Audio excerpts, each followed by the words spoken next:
আজকে যে জায়গাটায় যাব পুরুলিয়ার মধ্যে, সেই জায়গাটা আমার সব থেকে বেশি ভালো লেগেছে।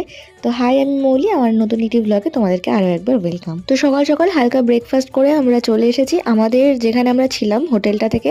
এই জায়গাটাতে আসতে মোটামুটি 1.5-2 ঘন্টা টাইম লাগে। সকালবেলা যখন বেরিয়েছিলাম তখন প্রচন্ড ঠান্ডা ছিল প্লাস কুয়াশা, আর এখানে এসে এত রোদ, আমার তো মানে প্রচন্ড গরম লাগছিল। আর এবার পুরুলিয়াতে এত টুরিস্টের ভিড়, আসলে পুরুলিয়ার প্রত্যেকটা জায়গায় না পিকনিক স্পটের জন্য খুব ভালো। আচ্ছা চলো, আমরা তো চলে এসেছি আমাদের ফার্স্ট স্পটে। এটা হচ্ছে মার্বেল লেক। এখানে এসে জায়গাটা আমার এত সুন্দর লেগেছে যে বাকি স্পটগুলোও যে দেখতে হবে সেটা আর খেয়াল নেই। এখানে অনেকটা টাইম কাটিয়ে ফেলেছিলাম। আচ্ছা, এটা কিন্তু একদম আর্টিফিশিয়াল লেক, মানে চারিদিকের এই পাহাড়ের ভেতরে কেটে এই লেকটা করা হয়েছে। জলটা কিন্তু প্রচন্ড পরিষ্কার জল, চারিদিকটা এত সুন্দর। এখানে দাঁড়িয়ে অনেকগুলো ফটোজ আর ভিডিওস তুলে নিয়েছিলাম। আর এই যে ব্যাকগ্রাউন্ডটা দেখছো, পাহাড়ি যে কোনো জায়গার থেকে কিন্তু কোনো অংশেই কম না। তো ওখান থেকে বেরিয়ে আমরা এই বাইরে ছোট ছোট দোকানগুলোতে ঘুরে ঘুরে দেখছিলাম। বেশিরভাগ জিনিসই কিন্তু কাঠেরই তৈরি। তারপরে আমরা চলে গিয়েছিলাম পরবর্তী স্পটগুলোতে। তো চলো আজকের মতো এটুকুই, বাই।